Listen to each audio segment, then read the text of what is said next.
Welcome to Mosaic of Life. My name is Yoon, and so this first video is going to talk about books. And I do have a background in literature. I got my undergraduate degree in comparative literature. Basically, a comparative literature deals with literature that deals with multinational, national, cultural, or linguistic groups. And that kind of, it happened by accident because initially I majored in French. So I took a lot of course, the basic French courses, and then started reading literature in French, or books that were written by French writers. And because as an immigrant, I came to the United States when I was 9 years old, and I lost a lot of my language, the Korean language, and some of the culture and the customs, and then trying to fit into the American society. And there was a point in my life where I did feel like I was in that bubble where I didn't know exactly where my footing should be. I was kind of straddling both cultures, in Korea, the Korean culture and also American culture. I really like to read books in any genre, really. I do have to be kind of talked into reading books that have vampires in it. I belong in a book club, and I do have a couple of ladies in there that really like the Twilight series, and I've got the other one. Books that really draw my attention, especially if the setting is in India, or maybe Indian Americans that have immigrated in India. And here are a few books that I just love. This is called The Sweetness of Tears by Nafisa Haji. And this is about loss, forgiveness, love, redemption. It's not this is not India, but it's Pakistan. Actually about living in the United States and also living in Pakistan and Iraq. So not Indian. But I do like books that are set in India. So this would be an example of comparative literature right here. Book, The Namesake. I actually read this book before the movie came out. And this is Jhumpa Lahiri. Sorry, I think I butchered that name. This book, Life of Pi. This is set in India. And then I also like books that are set in... I'm also drawn to books that are set in Sweden or Norway. I don't know, I just love when they describe the coldness and the environment influence. Like any book would influence the people that live there. And I love detective stories, and this one is called Mind's Eye.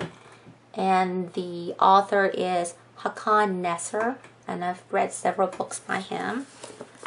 This one is called The Return. Trilogy of The Girl with the Dragon Tattoo. I really like the second one the best. Is the Who Play with Fire.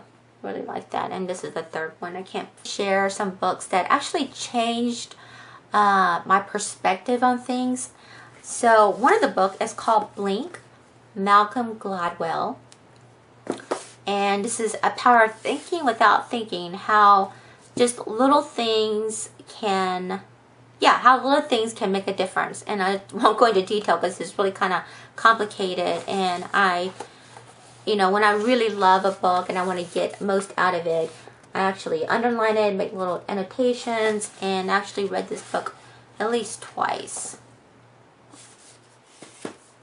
And then also read The Tipping Point by the same guy, Malcolm Gladwell.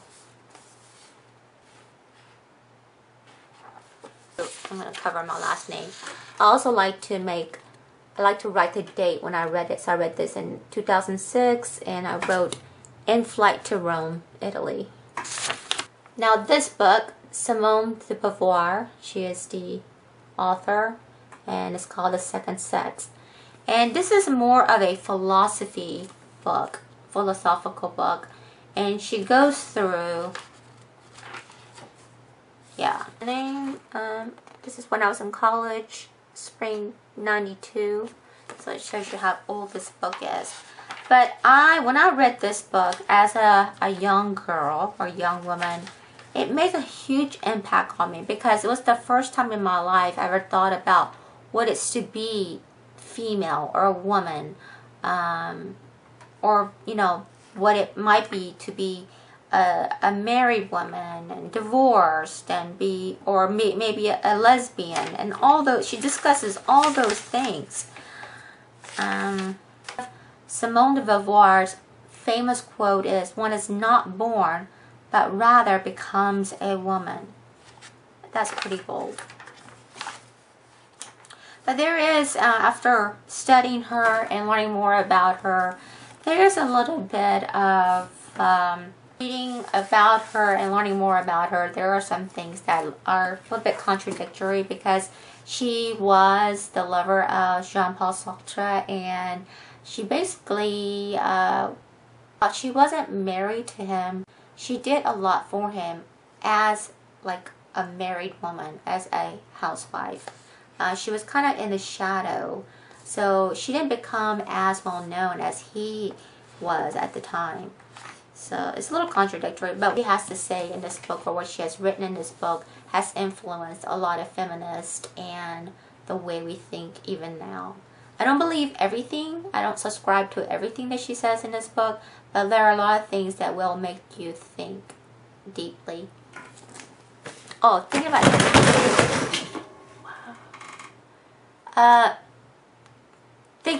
Going back to thinking about things deeply, that kind of reminded me of Henry David Thoreau's book. Now I'm going blank on the book's name. The Walden Pond. Is it the Walden Pond? I don't think that's it. I'm going blank on the title, but that's another book that really struck me, and made me want to live my life with intention, with purpose, and yeah, all those good things.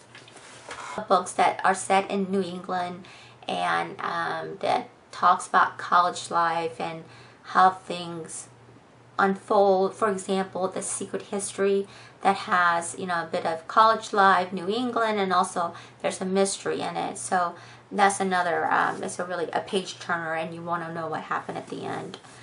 And then this book, I have to say, actually, this is the only book that I really like by him. It's Paul Theroux, The Mosquito Coast. I love this book. There's so many things in here that made me just laugh out loud, and back again. I look a little different because I went to Zumba and I took a shower, so excuse the different appearance. But I wanted to read just one little line from this book, The Mosquito Coast, and it's actually about this father who really is jaded by the American society and wants to take his family to South America, or is it Central America? Okay, read this a few years ago, but he just thinks whatever's going on in America or the United States, everything is wrong, and he's trying to create things. And this story is told from the perspective of his son. And this guy, he's a farmer whose name is Polsky, is talking to the son about the father. And he said, "Your father's the most obnoxious man I ever met," Polsky said. "He's the worst kind of pain in the neck, a know-it-all who's sometimes right." And I know that line just made me laugh. Because I feel like I've met some of those kind of people, and maybe I'm one of them sometimes. 2 copies of Ian McEwan books that I really love. This is not it. This one's called The Child in Time. That you're most familiar is probably The Atonement. That really got me interested or introduced me to Ian McEwan. It's called The Enduring Love. Love books about Chinese history, books by An Chi Min. Unfortunately, there aren't many books written by Koreans. I mean, there are books written by Koreans, but they're not translated into English. and they're not readily accessible to me. This is a serious book, The Human Stain. Philip Roth, they actually made a movie out of this, but you know, the book is much better. I love mystery books. Tana Finch, I think this is the best one she's written, The Fatal Place. Reads really fast. Sometimes I like to read just, you know, books that really doesn't require a lot of thinking. I could just enjoy it and breeze through it. I like murder mysteries, and this is a true crime, The Surgeon's Wife. Yeah, the New York Times bestseller. Mystery, crime mystery. Sophie Hannah is an international bestseller. The Dead Lie Down. Really relate to a lot of the things that happened in the book. Just college life in the 80s, falling in love, and you know, all that thing. So, but overall, I would give this a B. Not an excellent book, but it's, you know, worthwhile read. Kate Chopin, The Awakening. This book I read in college. It really, this is a book if you want to read. If you are in Chopin, this is another book that influenced my thinking and how I wanted to live my life as a woman. Yeah, about, you know, women, subjugation of women and not having power, and anyways, good book. Reading right now is What is the What, and it's a story. It's actually a real story, but it's told by another person, so it would be a biography. And some of the pieces in the book or the story had to be made up because it's all based on memory, and you know, the Lost Boys and how he comes to the United States and living as an immigrant. So I guess this would be another example of comparative literature. Talking about children's literature, I am passionate about children's literature or children's books. I have, I mean, I'm not really exaggerating. I probably have over 100 children's books. I love to buy them. It's kind of like buying makeup. I love to buy them, collect them. I just love them. Chapter books. I also love picture books. At times picture books can be deceiving because they're full of pictures or illustrations, but sometimes they have so much, is the way it's written is poetic, and there's a lot of symbolism and fur, and there's so much content. And sometimes picture book can be more complex than a chapter book. Favorite author and illustrator is Chris Van Allsburg. He wrote The Widow's Broom. He also illustrates. I mean, I just love his illustration. Favorite books are The Stranger, The Polar Express, but there's one more. I think it's called The Sweetest Fig. I know he wrote that, but I have it somewhere, but I can't find it. Wine Wag, and this is about, actually I met the author Helen Lester, and she discussed how the whole process of writing and how the illustrator worked together with the writer. So it was very fascinating to learn what goes behind creating a book. The book that I will review is Charlotte's Web. This is my favorite book. It might be my number one. And one reason is because when I came to the United States, I came to the States when I was in 3rd grade, and I did not know how to read English nor write. And I remember this was the book that the class was reading.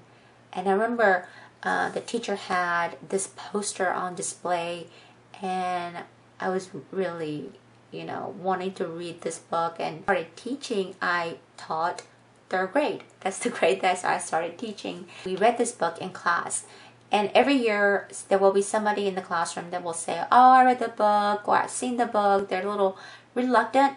Stop. I won't talk too much about it, but I'll tell you why I love this book so much.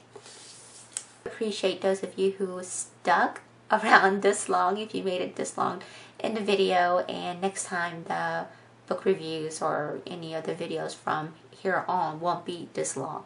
All right, bye bye.